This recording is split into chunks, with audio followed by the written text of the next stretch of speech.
ಕೋಟಿ ಕನ್ನಡಿಗರಿಗೆ ನಮಸ್ಕಾರಗಳು. ಅನುಕೂಲ ಮಾಡೋ ಶ್ರೀನಿವಾಸ RS ಪರ್ಸನ್. ನಾನು ಕೆಲವೊಬ್ಬನೇ ಕಾಟನ್ಪೇಟೆ ಗೇಟಲ್ಲಿ ಎಲ್ಲ ಗೊತ್ತಿರೋ ವಿಚಾರವಾಗಿ ಎಮೋಷನಲ್ ಆಗಿ ಇಲ್ಲಿ ಕೆಲವು ವಿಚಾರಗಳು ಮಾತಾಡುತ್ತೆ. ಕಾರಣ ಇಷ್ಟೇ, ನಾನು ಕಾಟನ್ಪೇಟೆ ಗೇಟ್ ರಿಲೀಸ್ ಆಗಬೇಕಾಯಿತು. ಸ್ವಲ್ಪ ಹಣದ ಅವಶ್ಯಕತೆ ಇತ್ತು. ಅದು ತುಂಬ ದುಃಖದಿಂದ ನಮ್ಮ ರಾಜ್ಕುಮಾರ್ ಅಂದರೆ ತುಂಬ ಅಭಿಮಾನ, ಮೇಡಮ್ ಅವರು ಅಂದರೆ ನಮ್ಗೆ ತುಂಬ ಅಭಿಮಾನ. ಅವಾಗಿಂದ ಒಬ್ಬ ಪುನೀತ್ ಸರ್ ನಮ್ಮ ದೇವರೇ ಅವರು. ನನ್ನ ಜೊತೆ ಸಿನಿಮಾ ಮಾಡೋ ಮುಂಚೆಯಿಂದನೂ ಅದ್ರ ಜೊತೆ ನನ್ನ ವಹಿವಾಟಿದ್ದೆ. ಅದು ಮುಂಚೆಯಿಂದನೇ ಕನೆಕ್ಟ್ಕೊಂಡು ಬರ್ತಾಯಿದ್ರು. ಏನೋ ಮೊನ್ನೆ ಕಾಟನ್ಪೇಟೆ ಗೇಟಲ್ಲಿ ಒಂದು ಮಯೂರ ಅಂತ ಪಿಕ್ಚರ್ ಓಪನ್ ಮಾಡಿದ್ದೆ. ಅದು ಸಿನಿಮಾ ಆಗಿಲ್ಲ.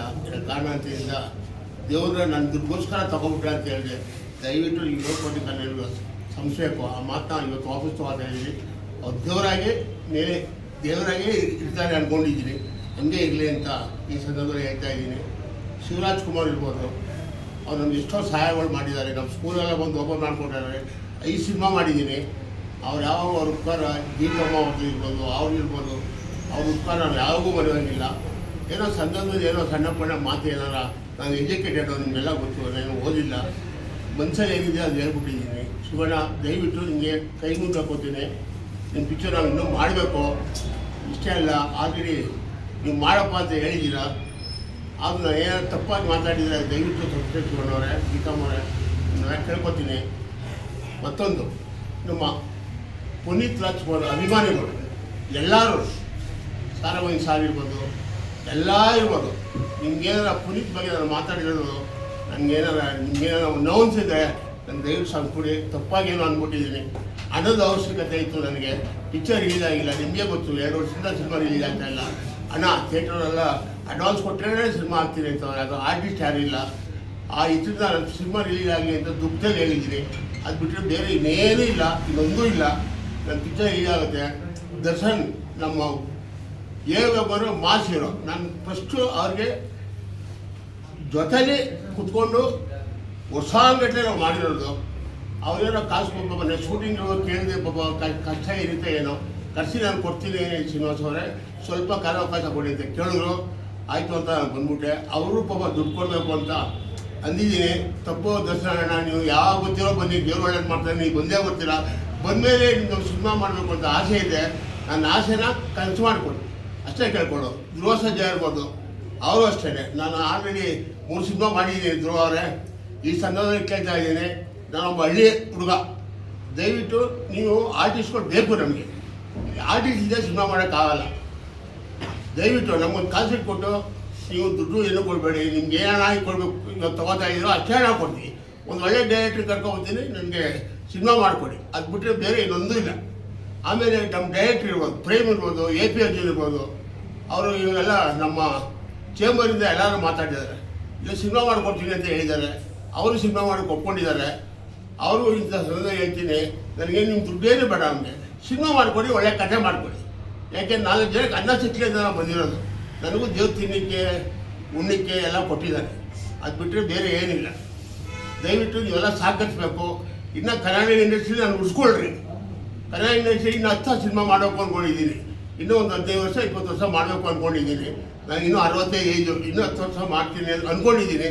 ನೀವೆಲ್ಲ ಸಹಕಾರ ಕೊಟ್ಟರೆ, ಪ್ರೆಸ್ ಇರ್ಬೋದು, ಮೀಡಿಯಾ ಇರ್ಬೋದು, ಎಲ್ಲ ಸಹಕಾರ ಕೊಡಿ ಅಂತ ಈ ಸಂದರ್ಭದಲ್ಲಿ ಕೇಳ್ಕೊಂಡು ನಿಮ್ಮ ಕೈ ಮುಗಿ ಕನ್ನಡದಿಂದ ಬೆಳ್ಕೊತಾ ಇದ್ದೀನಿ. ಜೈ ಹಿಂದ್, ಜೈ ಕರ್ನಾಟಕ.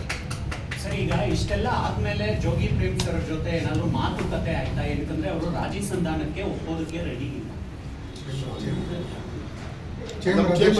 ಅಲ್ಲ, ಅವರು ಡಿಫಾಮೇಷನ್ ಕೇಸ್ ಆಗ್ತಿದ್ದೀನಿ ಅಂತ ಹೇಳಿದ್ರು ಪ್ರೇಮ್ ಸರ್.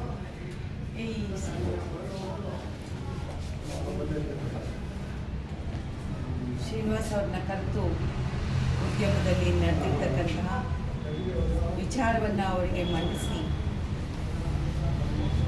ಅವರ ಮಾತಿಂದ ಎಷ್ಟು ಜನಕ್ಕೆ ತೊಂದರೆ ಆಗಿದೆ, ಅವರ ಮಾತಿಂದ ಎಷ್ಟು ಜನ ಘಾಸಿಗೊಂಡಿದ್ದಾರೆ ಅಂತ ಅವರಿಗೆ ಮನದಟ್ಟ ಆದಾಗ ಅವರು ಕೂಡ ತಾವು ಮಾತಾಡಿರೋ ಮಾತುಗಳು ಅವರಿಗೆ ಅರ್ಥ ಆಗಿದೆ. ಸೊ ಅರ್ಥ ಆಗಿದೆ. ಎಲ್ಲರಲ್ಲೂ ಕೂಡ ಅವರು ಪ್ರತಿಯೊಬ್ಬರಲ್ಲೂ ಕೂಡ ತಾವು ಮಾತಾಡಿರೋ ಮಾತಿಂದ ನೋವಾಗಿರೋದ್ರಿಂದ ಕ್ಷಮೆ ಕೇಳಿದರೆ ಎಲ್ಲರಲ್ಲೂ ಕೇಳಿದ್ದಾರೆ. ಸೊ ಈಗ ವಾಣಿಜ್ಯ ಮಂಡಳಿ ಈ ಮಾತುಗಳನ್ನು ಇನ್ನು ಮುಂದಕ್ಕೆ ಮಾತಾಡೋದಿಲ್ಲ ಅಂತಲೂ ಕೂಡ ಹೇಳಿದ್ದಾರೆ. ಅದರಿಂದಾಗಿ ನಾವು ಮುಂದಕ್ಕೆ ಈಗ ಅವರ ವಿಚಾರವಾಗಿ ನಂತರದ ದಿನಗಳಲ್ಲಿ ನಾವು ಮಾತಾಡ್ತಾ ಇರ್ತೀವಿ. ಈ ವಿಚಾರ ಇಲ್ಲಿಗೆ ಮೇಡಮ್, ಪ್ರತಿ ಸಾರಿ ಕೂಡ ನಾಲಿಗೆ ಹರಿಬಿಡೋದು ಮತ್ತು ಕ್ಷಮೆ ಕೇಳೋದು ಅಲ್ಲಿಗೆ ಆಗ್ತದೆ. ಅದಕ್ಕೊಂದು ಎಚ್ಚರಿಕೆ ಫಿಲ್ಮ್ ಚೇಂಬರ್ ಮೂಲಕ ಏನಾದರೂ ಈ ರೀತಿ ಮಾತನಾಡುವಂಥ ನಟರಾಗಿರ್ಬೋದು, ಯಾರೂ ಕೂಡ ಈ ಥರ ಮಾತುಗಳನ್ನು ಆಡುವ ಹಾಗೆ ಇಲ್ಲ. ಈ ಉದ್ಯಮಕ್ಕೆ ಭಾಳ ಬೆಲೆ ಇದೆ. ನಾವು ಇನ್ನೊಬ್ಬರಿಗೆ ಮಾದರಿ. ಆ ಮಾದರಿ ಆಗಿರೋದ್ರಿಂದ ಈ ಥರದ ಮಾತುಗಳು ಅವ್ರಿಗೆ ಮಾತ್ರ ಅಲ್ಲ, ಕುಟುಂಬಕ್ಕೆ ಮಾತ್ರ ಅಲ್ಲ, ಅವ್ರು ನಂಬಿರ್ತಕ್ಕಂಥ ಅಭಿಮಾನಿಗಳಿಗೆ, ನಮ್ಮ ಬಂಡವಾಳನೇ ನಮ್ಮ ಕಲಾವಿದರು. ಅವ್ರು ಬಿಟ್ಟರೆ ನಮ್ಗೆ ಇನ್ಯಾರೂ ಇಲ್ಲ. ಸೊ ನಮ್ಮ ಬಂಡವಾಳದ ಮೇಲೇ ಇವತ್ತು ಬೆಟ್ಟು ಬಿದ್ದಿರೋದ್ರಿಂದ ಅವ್ರಿಗೆ ಅರ್ಥ ಆಗಿದೆ. ಅವ್ರಿಗೆ ಅದು ಮೊದಲು ಅರ್ಥ ಆಗಿರಲಿಲ್ಲ, ನನಗೆ ಗೊತ್ತಾಗಲಿಲ್ಲ ಅಂತ ಅನ್ಸುತ್ತೆ. ಸೊ ಅದರಿಂದಾಗಿ ಅವರು ಕೂಡ ವ್ಯವಹಾರಗಳನ್ನು ಮಾಡಿದ್ದಾರೆ. ಅವರೆಲ್ಲರೂ ಕೂಡ ಸಹಕರಿಸ್ತಾರೆ. ಆಗದೆ ಮಾತಾಡಿರ್ತಕ್ಕಂಥ ಮಾತಾಗಿರೋದು ಅಂತ ಹೇಳಿದ್ದಾರೆ. ಸೊ ಅದರಿಂದ ಇನ್ನು ಮುಂದಕ್ಕೆ ಈ ಥರದ ಮಾತುಗಳನ್ನು ಕೇಳೋದಿಲ್ಲ ಅಂತಲೂ ಹೇಳಿದ್ದಾರೆ. ಅದರಿಂದಾಗಿ ಇದನ್ನು ಇಲ್ಲಿಗೆ ನಾವು ಮುಗಿಸ್ತೀವಿ. ಮೇಡಮ್, ಚರ್ಚೆಯಲ್ಲಿ ಏನೆಲ್ಲ ಆಯಿತು ಅಂತ, ಯಾಕಂದರೆ ಇತ್ತೀಚಿನ ದಿನಗಳಲ್ಲಿ ಬೇರೆ ಬೇರೆ ನಟರ ಅಭಿಮಾನಿಗಳು ಬಂದು ದೂರು ಕೊಟ್ಟರು. ಅದ್ರ ಬಗ್ಗೆ ಏನಾದರೂ? ಅದ್ರ ಬಗ್ಗೆನೇ ಇಂಡಿವಿಜುವಲ್ ಆಗಿ ಆ ಬಗ್ಗೆನೇ ನಾವು ಮಾತಾಡಿದ್ವಿ. ಅವ್ರಿಗೆ ಅದರ ಆ ತೀವ್ರತೆ ಅರ್ಥ ಆಗಿರಲಿಲ್ಲ.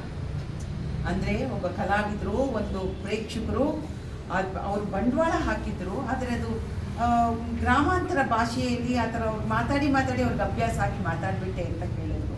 ಆದರೆ ಆ ಥರ ಮಾತುಗಳು ಆಡುವಾಗಿಲ್ಲ. ಅದು ತುಂಬ ಘಾಸಿ ಆಗುತ್ತೆ ಅಂತಲೂ ಕೇಳಿದ್ದೀವಿ. ಅವ್ರಿಗೆ ಅರ್ಥ ಆಗಿದೆ. ಅರ್ಥ ಆಗಿರೋದ್ರಿಂದ ಇಲ್ಲಿ ಮುಕ್ತಾಯ ಆಗಿದೆ. ಶ್ರೀನಿವಾಸ್ ಸರ್, ಪ್ರೇಮ್ ಸರ್ನ ಅಥವಾ ಎ ಪಿ ಅರ್ಜುನ್ ಸರ್ನ ಮೀಟ್ ಮಾಡುವಂಥ ಪ್ರಯತ್ನ ಮಾಡ್ತೀರಾ? ಯಾಕಂತ ಹೇಳಿದ್ರೆ ಏನೋ ವೇದಿಕೆಯಲ್ಲಿ ಮಾತನಾಡಿದ್ದೀನಿ, ಆಗೋಗಿದೆ, ಕ್ಷಮೆ ಕೇಳಿದ್ದೀನಿ ಅಂತ. ಈಗೇನೋ ಮತ್ತೆ ಮೀಟ್ ಮಾಡುವಂಥ ಮತ್ತೆ ಪ್ರಯತ್ನ ಮೀಟ್ ಮಾಡಿಲ್ಲ. ನಮ್ಮ ಚೇಂಬರ್ ವತಿಯಿಂದ ಅವರು ನಾವು ಮಾತಾಡಿದ್ದೀವಿ, ಅವ್ರ ಜೊತೆ ಸಿನಿಮಾ ಮಾಡ್ಕೊಡ್ತೀವಿ ಅಂತ ಹೇಳಿದ್ದಾರೆ. ಅದರಿಂದ ಅವ್ರು ರೆಡಿ ಆಗಿದ್ದಾರೆ. ಧನ್ಯವಾದ. Thank you so much. ಓಕೆನಾ ಸರ್?